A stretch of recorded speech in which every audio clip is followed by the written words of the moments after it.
Amang nasa langit, maraming salamat po sa biyaya ng pamilya.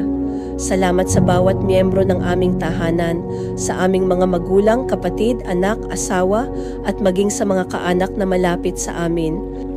O Diyos, Ikaw ang sentro ng aming pamilya. Tulungan mo kaming manatiling nagkakaisa sa pagmamahalan, paggalang, at pag-uunawaan. Sa panahon ng sigalot, Ikaw ang maging tagapamagitan. Sa panahon ng kalungkutan, Ikaw ang aming aliw. Ipagkaloob mo sa amin ang kaayusan sa tahanan. Bigyan mo kami ng karunungan sa bawat desisyon, lalo na sa mga magulang na gumagabay sa mga anak. Ipagkaloob mo ang kabutihan, kalusugan at kaligtasan sa bawat isa sa amin. Panginoon, tanggalin mo po ang espiritu ng selos, galit at pride sa aming puso. Palitan mo po ito ng kapayapaan, kababaang loob at malasakit. Tulungan mo po kaming maging mga ilaw sa isa't isa at maging ehemplo ng iyong pagmamahal. Hinihiling ko rin po namin, O Diyos, na Ikaw ang maging tagapagtanggol ng aming pamilya laban sa anumang kasamaan.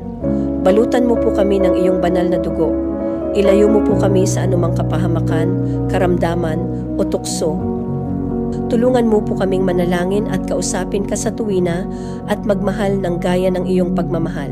Gaya ng sinabi ni Joshua, ngunit ako at ang aking sambahayan ay maglilingkod sa Panginoon. Tulungan mo kaming maging katulad ni Joshua. Ikaw ang aming Diyos na buhay at kami sa iyo ay lumalapit ng buong puso't kaluluwa. Sa pangalan ni Jesus, Amen. Nawa ay kumatok sa inyong mga puso ang panalangin natin sa araw na ito.